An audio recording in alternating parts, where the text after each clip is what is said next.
పూర్తిగా తెలిసిపోయాను. నీకు బుద్ధుందా? డ్రెస్ మార్చుకున్నాను, తలుపు తట్ట రావాలన్న సెన్స్ లేదు. సారీ, డీసెన్సీ లేదు. May I come in? Yes, you can come in. Anjaneya, ఏం చేస్తున్నావు నువ్వు?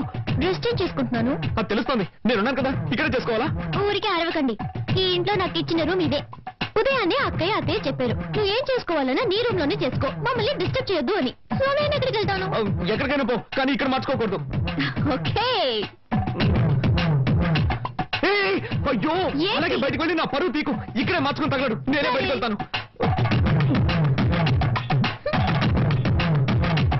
అలా జరిగి